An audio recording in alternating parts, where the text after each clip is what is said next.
scary ass effing stories today. They get you so immersed. It's so good. Get ready for chills. Shake it in your boots. Shake it in your boots. Shake it in your boots.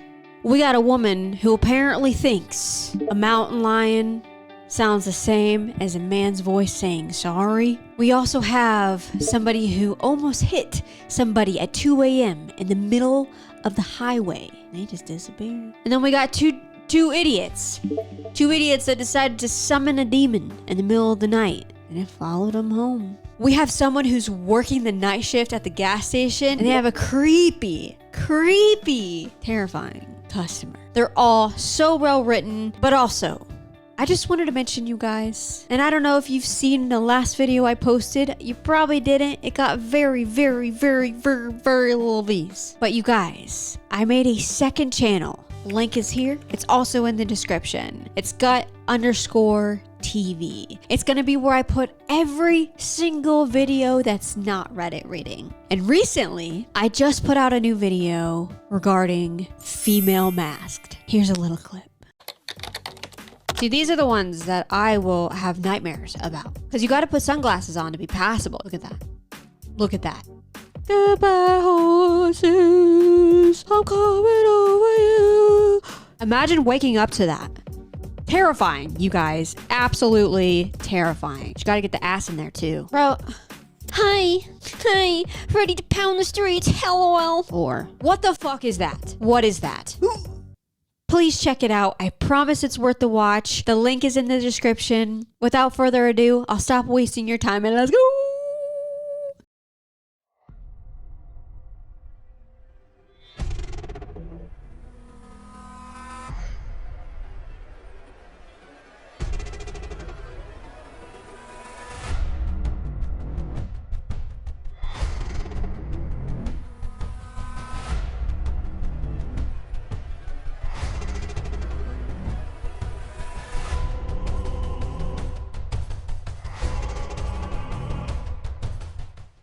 I work the night shift at a gas station. One customer never left. I've been working the night shift at a small gas station just off the highway for about 8 months. It's not a busy place after midnight. Most of the customers are truck drivers, the occasional rideshare driver, or someone grabbing cigarettes before heading home. After 2 a.m., it usually goes dead quiet. The hum of the refrigerator gets louder, the fluorescent lights feel harsher, and every sound seems bigger than it should be. I got used to that silence. What I didn't get used to was the night he showed up.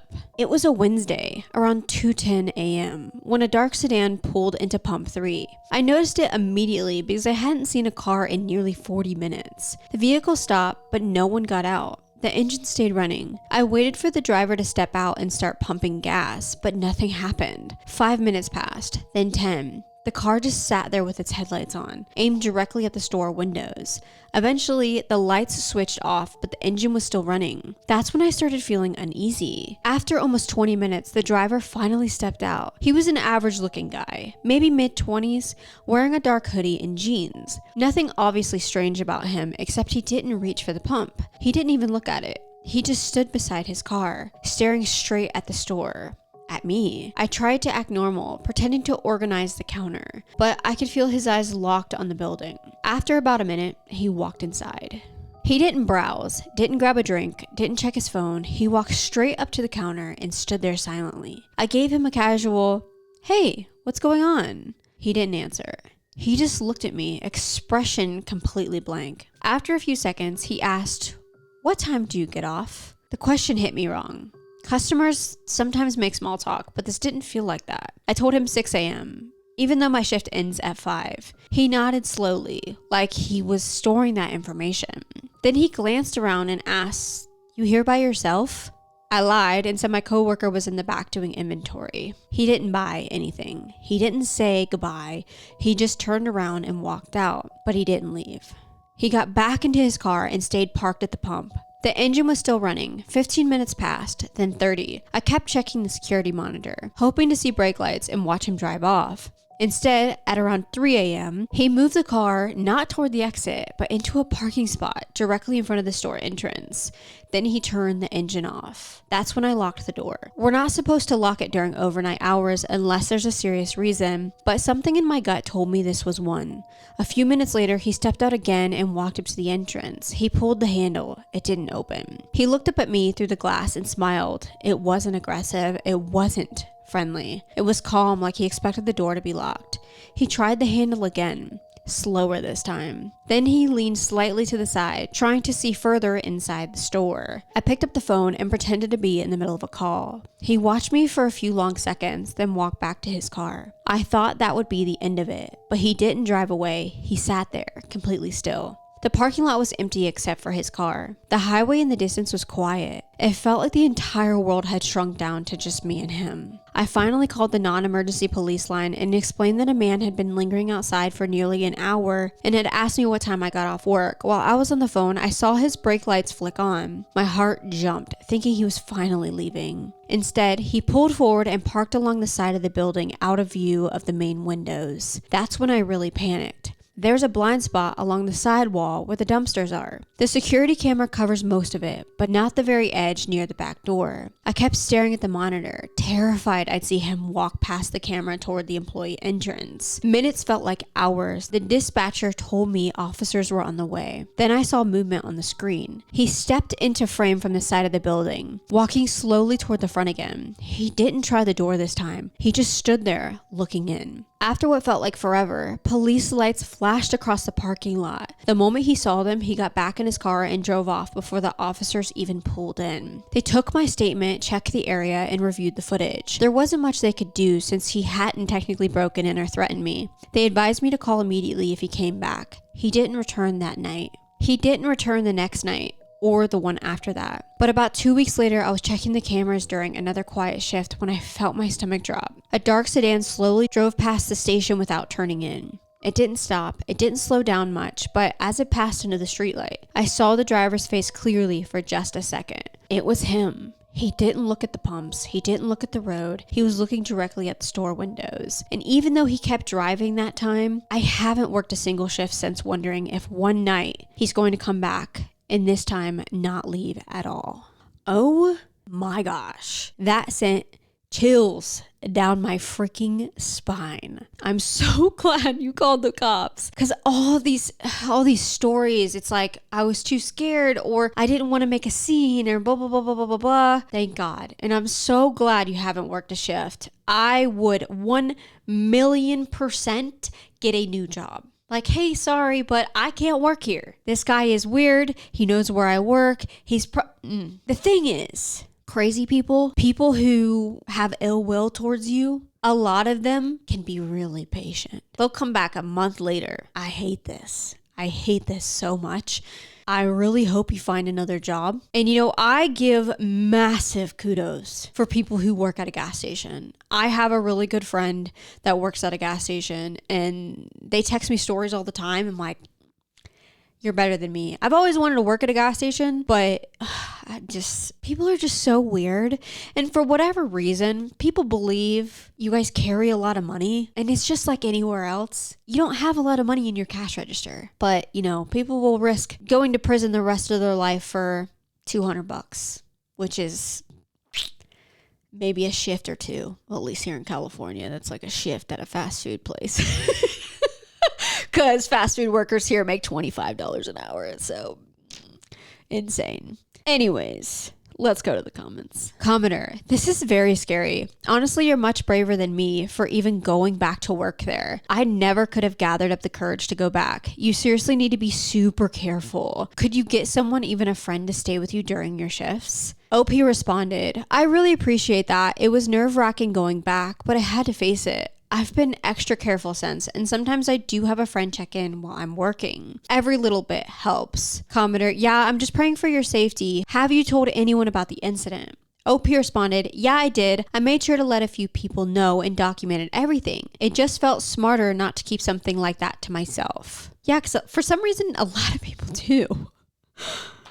Commenter, yeah, because imagine if something happened to you. At least people know and they're on the lookout. I hope you do carry things like pepper spray and tasers. Do you? OP responded, yeah, I've made sure to have some safety measures in place. After that night, I'm not taking any chances. Okay, the conversation just goes on for a while. I'm not going to read this whole thread, but I do want to say something. I don't know if you get dropped off at work, if your car was at work, if it was around back. I really hope he didn't get your license plate. I really hope he doesn't know who you are, because this is so scary. And you know, that's just my paranoid brain, because honestly, I like to think like a criminal so that I don't get caught slipping.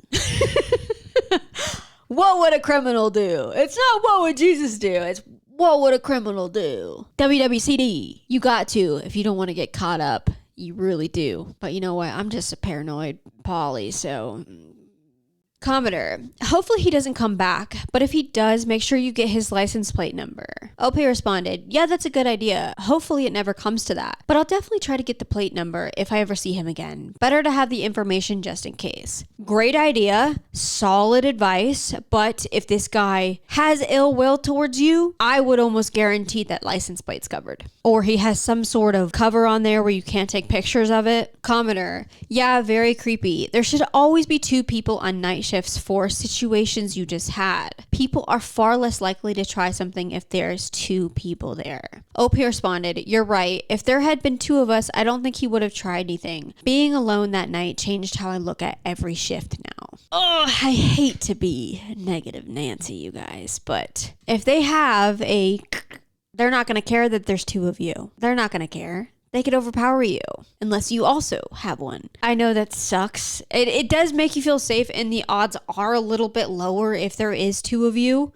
I wasn't as paranoid as I am now until I worked in the morgue. I did the whole organ and tissue procurement thing. Like, it makes you so paranoid because you see the side of human behavior that nobody else sees, but you get to see this side of evil that not a lot of people get to experience. Like, you actually see the end result of people's evil. Like, of course, there's people that are so obsessed with these podcasts about true crime and things like that. But hearing about it, even seeing pictures, it's a completely different game, you guys. It's something that makes you constantly look over your shoulder. It makes you hesitant to trust people, and it makes you on your toes. Because there's people out there that can literally flick a switch, and they're not who you know. People are so unpredictable. It's just so crazy world we live in, you guys. It just really is. But let's keep it moving. Man waits for me at the end of my driveway. This happened close to 10 years ago when I was in elementary school. For context, I have a fairly long driveway to an old farmhouse next to a river. My sister and I rode the bus every day. Multiple times we had incidents where a car would sit down by the river every time we got on the bus. This wasn't much of a concern because people fish in the river all the time. However, the creepy part about it was that the car would start and leave as soon as my sister and I got on the bus. The day this happened was no different. My sister actually had sent me out to catch the bus alone because she was running late. It was a cold December morning, so I had my hands in my pocket, hood up, and I was looking at the ground to keep the wind off of my face. I got to the last tree in my driveway, which is over halfway to the end, before I looked up. There was a man dressed in all orange standing at the end, holding something in his hand. I turned and ran back to the house, telling my sister, who actually believed me. She said she had thought she had seen someone standing there when she fed the horses earlier that morning. I'm not sure how she thought she saw something like that and didn't worry her. But anyways, we sent our stepdad out to go confront the man, but he was gone. Not only was he gone, there was no footsteps in the snow, there was no tire marks, nothing. But I know what I saw. I was close enough to make out a man, let alone dressed in bright orange. Conclusively, I thought he could have been someone hunting, possibly trying to ask if he could hunt our land. But why would he stand at the end of the driveway at 6 a.m.? As well as it was too coincidental that I saw a man in the same weeks I'd seen that car multiple times. Nothing ended up coming out of this, but as a kid, it genuinely scared me from walking down the lane to get on the bus. Could it have been a coincidence or a false perception? I'm not sure, but that thought never changed the gravity of the situation for me. I still believe 10 years later that someone was planning to kidnap me or my sister. I I feel like there's always a rule of thumb with this kind of situation. And if you feel that something's off, something's probably off, unless you're diagnosed with some sort of paranoid schizophrenia or something of that sort. But I always trust my gut. And you should always trust your gut. Even if it makes you look crazy, even if it makes you look mean, trust your gut. To be fair, to be a little logical in this, people do hunt in orange so they don't get their head, cleaned off their body. A lot of them wear camo too, but if you're hunting with other people or you're worried about somebody shooting in your direction, then yes, a lot of hunters wear orange. I don't know though. I would feel really weird about this. I really don't like this. And when you're a kid, you are a little more paranoid, but even being an adult, I live in the woods as well, up in the mountains. And when it's dark out, you kind of get that little eerie feeling because it's the kind of dark where you can't really see that far unless there is a light, and it's not like there's really street lights everywhere. I have this fear every morning I leave for work and every night that I come home after dark. Because every morning I walk out my front door, and if the sensor doesn't turn on, I wave my hand out the door so that I can see a good distance, and I look up my stairs. Because for whatever reason, I have this very irrational fear that one day I'm going to come out and there's going to be some fudger standing at the top of my stairs waiting to nap me. Now, I know that's ridiculous, but you have no idea what people have seen you, what ill intentions people might have for you from literally just a glance, who you might have pissed off in traffic. You never know. You honestly never know. So I completely understand this fear. There's no comments on this, you guys, so let's keep it moving. Someone tried my door handle every night at 2:17 a.m.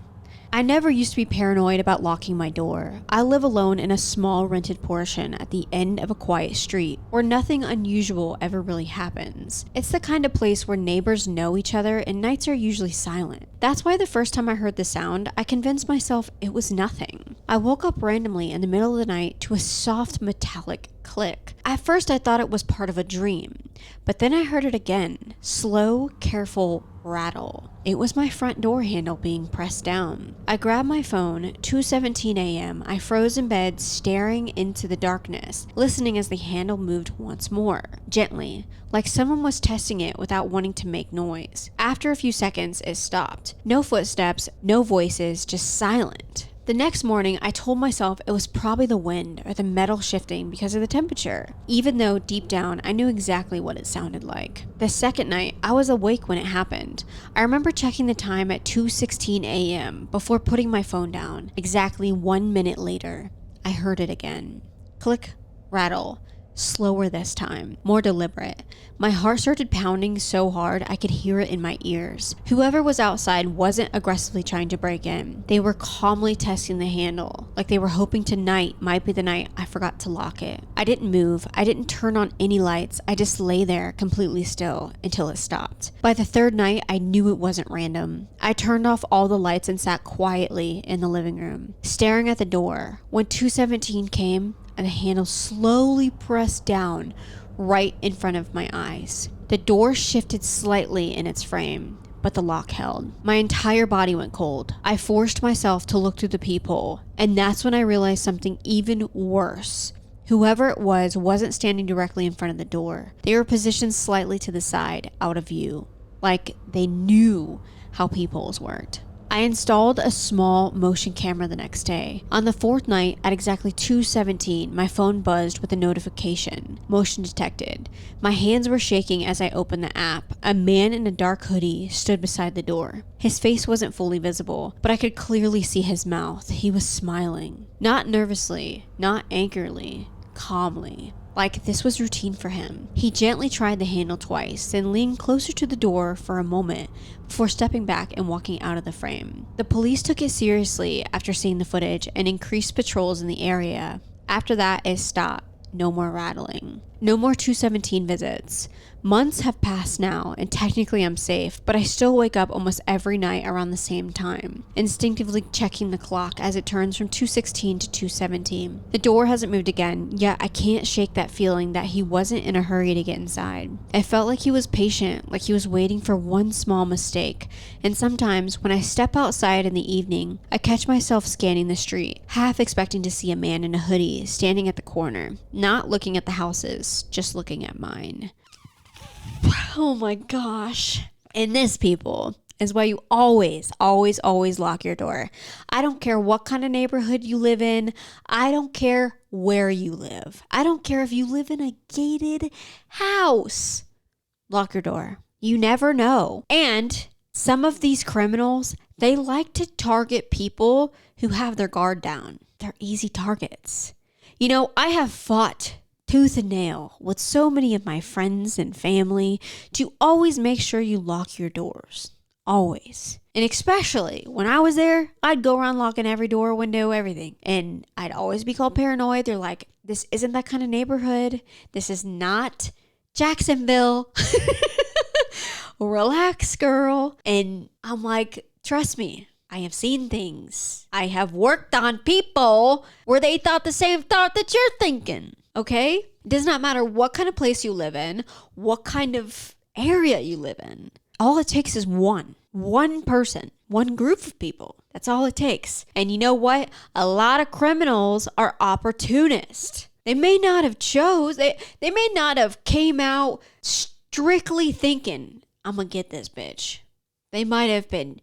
This guy, too, might have been checking everybody's door in the neighborhood. And who knows? Who knows? Because you only had a camera on your door. You don't know if anybody else is having this issue.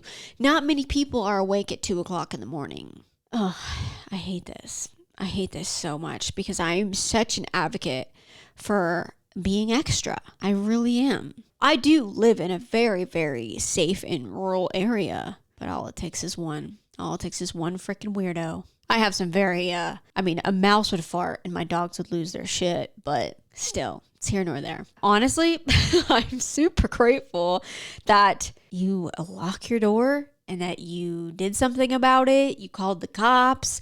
Oh, man. Scary shit. Scary, scary shit. Commodore, this is scary AF. I agree. Commodore, God, that's scary as hell. Stay safe.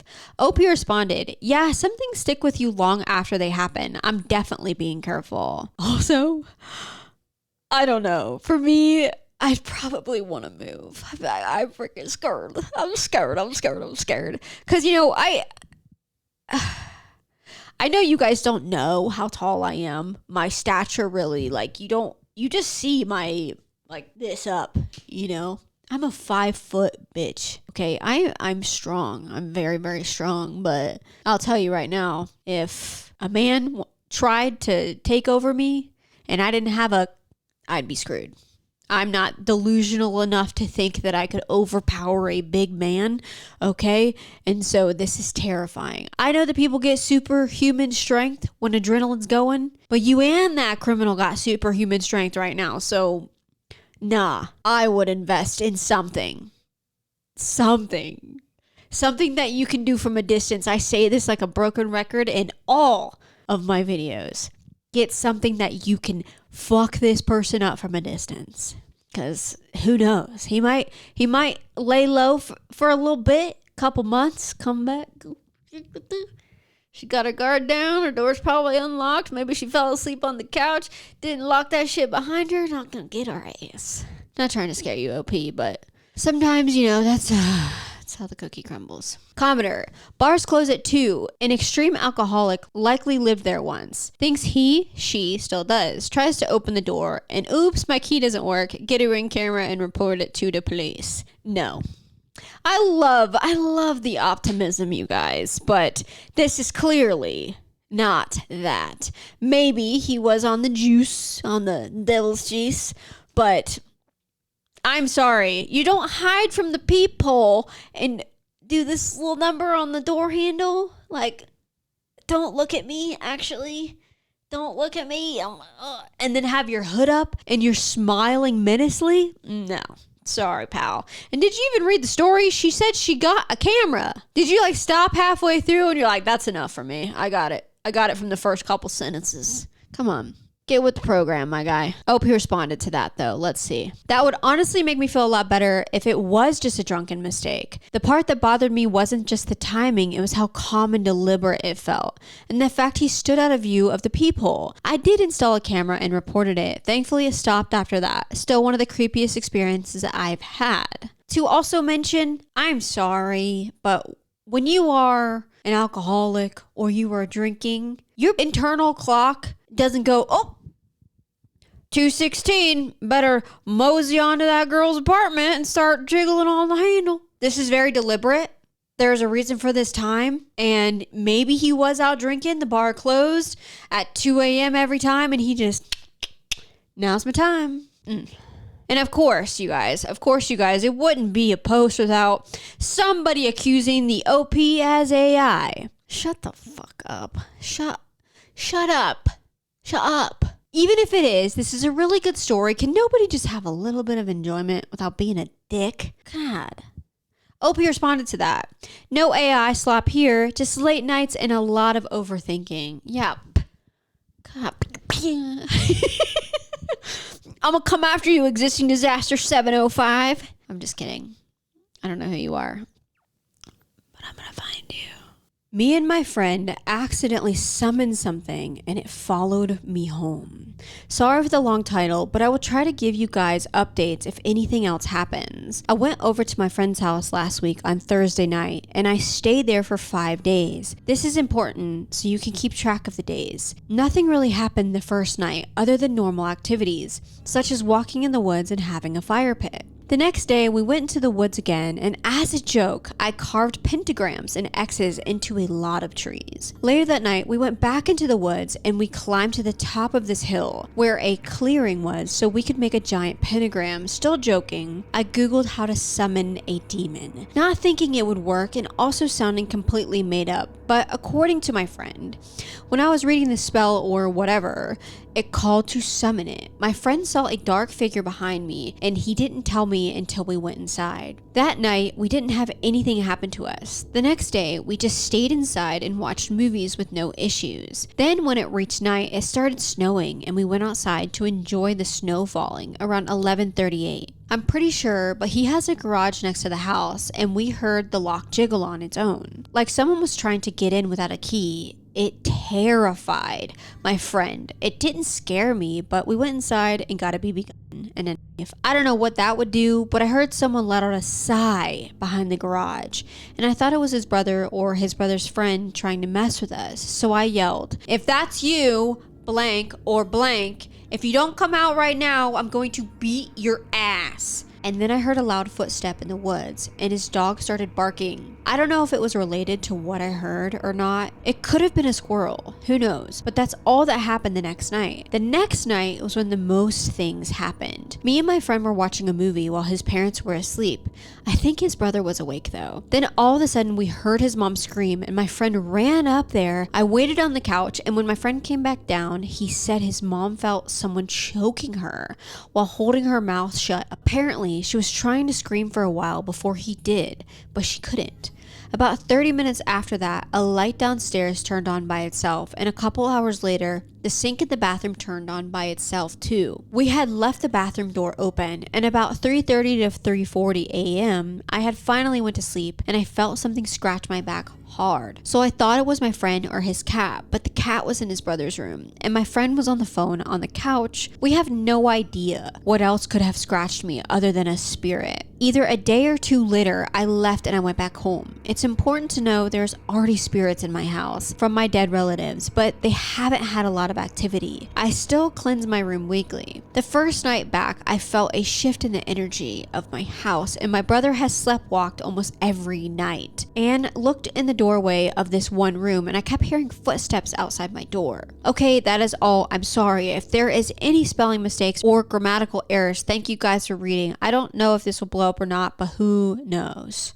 I don't think there was a single comma or period or break in the entire story. But nonetheless, that was a great story. There is a There is a reason you don't mess with this kind of stuff unless you know what you're doing. Whether you believe in spirits, demons, heaven, hell, entities, whatever you want to call these things, okay? Don't do it. Don't draw pentagrams. Don't do any weird Latin sayings. Don't do anything, especially if you're not experienced. Because even if you don't believe it, there's this off chance that it might work. Don't fucking do it. Don't do it. You're playing with fire. And this could have easily been something that you summoned. I mean, you said your house is already a little haunted. Maybe you just woke the shit up. I don't know. This is super scary and don't do this, you guys. Don't try to summon things. And you know,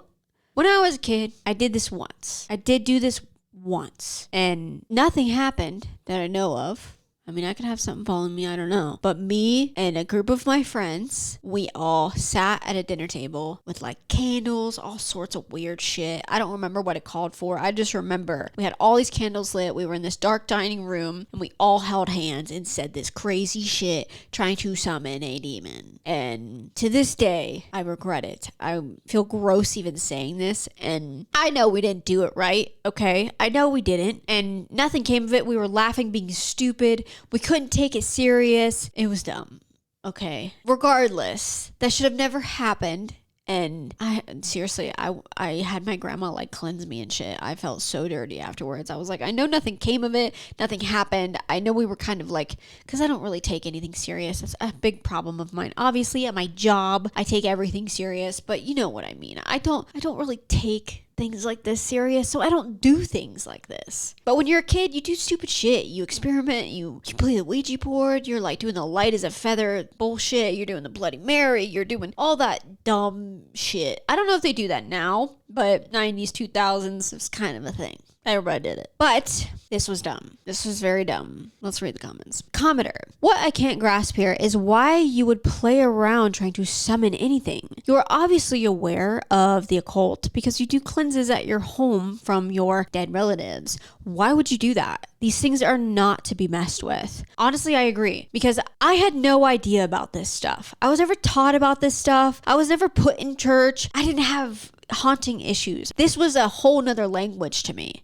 None of this made sense, and I didn't fucking believe it. I really didn't believe any of it. I was like, you guys are all stupid. Anyways, OP responded, I don't know, me and my friend were drinking a little bit before, and we thought it was a good idea at the time.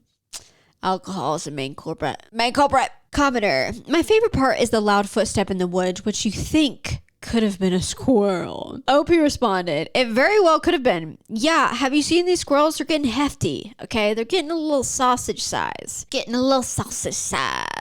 Something was standing in the middle of the highway at 2 a.m. This happened about 8 months ago, and I still think about it every time I drive late at night. I was coming back from a friend's place in another city, and it was already past 2 a.m., so the highway was basically empty, except for the occasional truck. I actually like driving at that hour because it's quiet and there's no traffic stress. So I had music playing low and was cruising along, not really thinking about anything. I remember I was on a long straight stretch of road with no streetlights, just my headlights and darkness on both sides, when I noticed something far ahead in my lane. At first I thought it was a road sign, or maybe a cardboard box that fell off of a truck, because it wasn't moving at all. But as I got closer, my headlights started to light up more clearly, and I realized it wasn't an object. It was shaped like a person standing right in the middle of the highway. I immediately slowed down because obviously that didn't make sense. There was no nearby cars, no broken down vehicles, nothing that would explain why someone would just be standing there at that time of the night. The closer I got, the more uneasy I felt, like my brain was trying to warn me before I fully understood what I was seeing. The figure looked tall and thin, and it wasn't trying to wave me down or move out of the way. It was just standing there facing my direction, completely still. I remember thinking maybe it was someone drunk or injured, so I slowed almost to a stop, about 20 or 30 feet away. My headlights were fully on it now, and that's when I noticed something that made my stomach drop. It wasn't reacting to the light at all. Most people would shield their eyes or step aside, but it didn't move even slightly. It just stood there.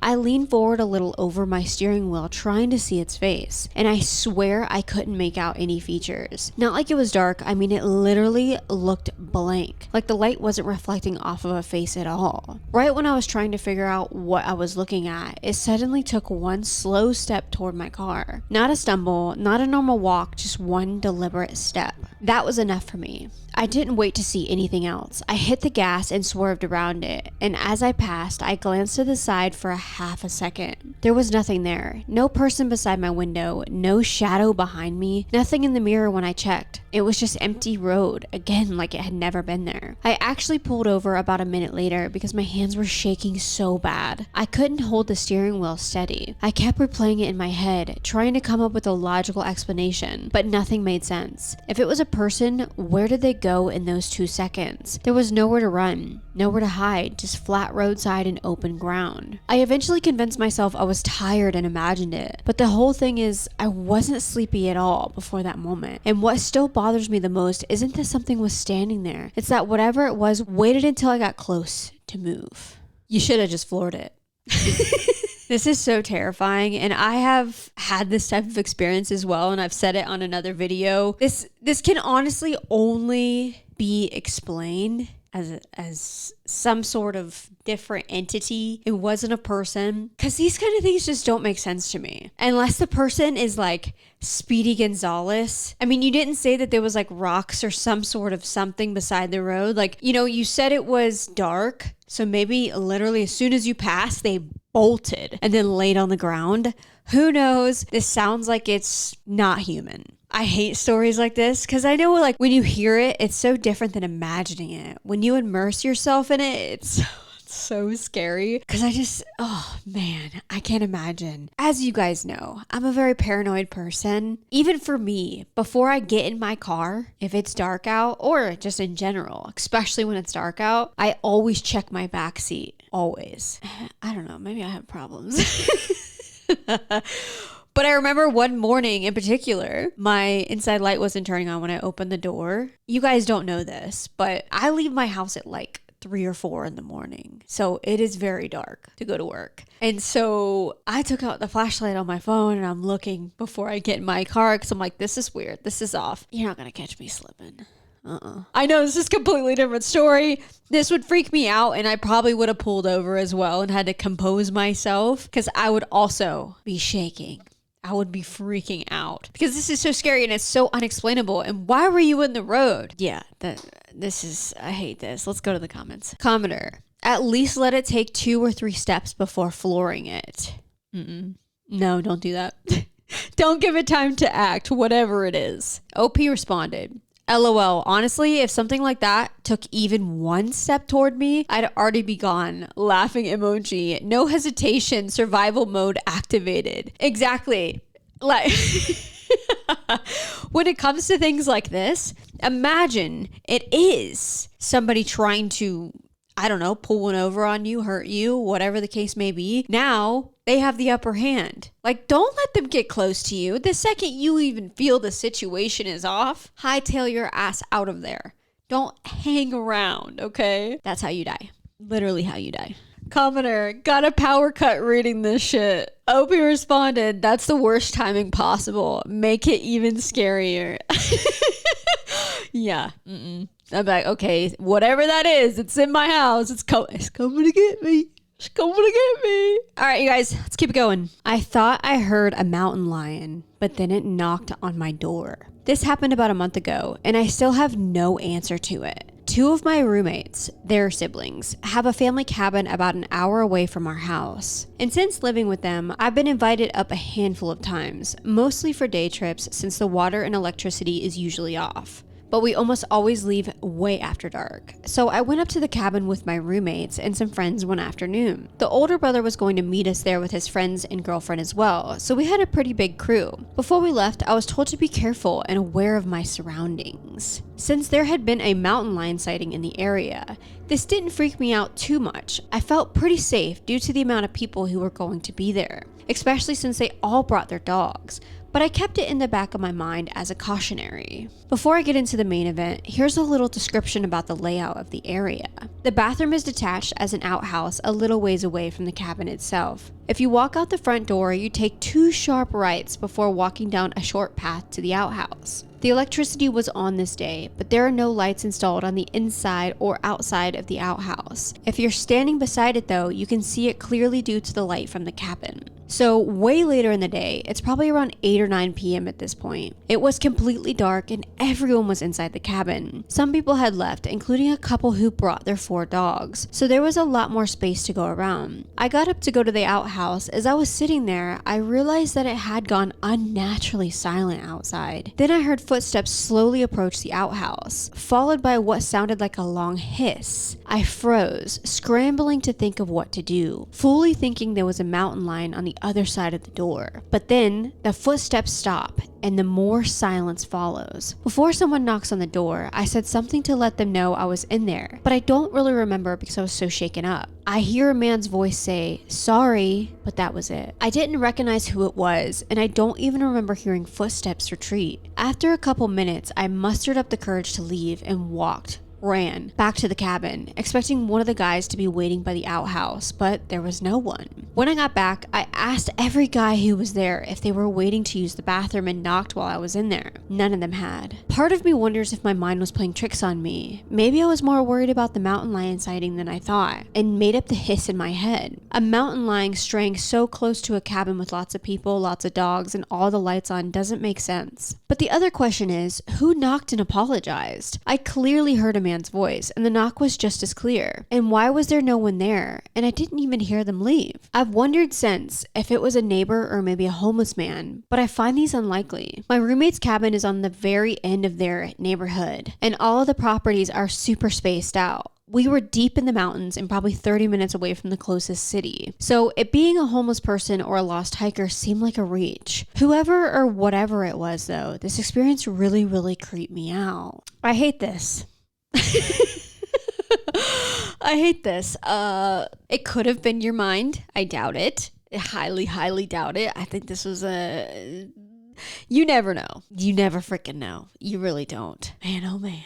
There's only one relevant comment on here and it says they're evolving.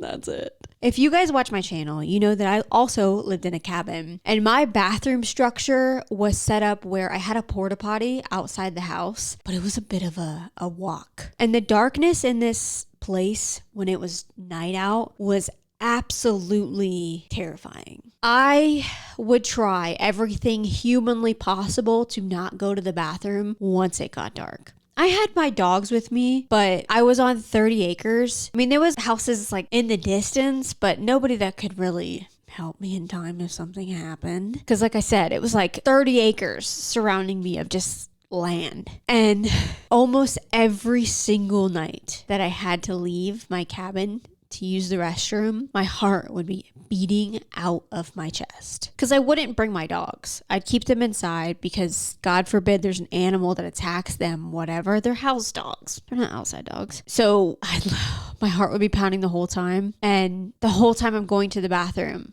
my heart is pounding. I'm scared. The wind is blowing and I'm just waiting for the time when I open this door and a motherfucker's just standing there. There never was. It never ever was that I know of. But it was so creepy because there could be somebody at such a far distance watching me and I'd never see him. So freaking scary. That place ended up giving me cabin fever. I've said that on a previous video if you watch my stuff, but I lost my effing mind in this cabin by myself. I really did. Cuckoo for Cocoa Puffs. Anyways. All right, everybody. Thank you so much for watching. Don't forget, like, subscribe, comment, whatever you want to do. It's always up to you. Goodbye.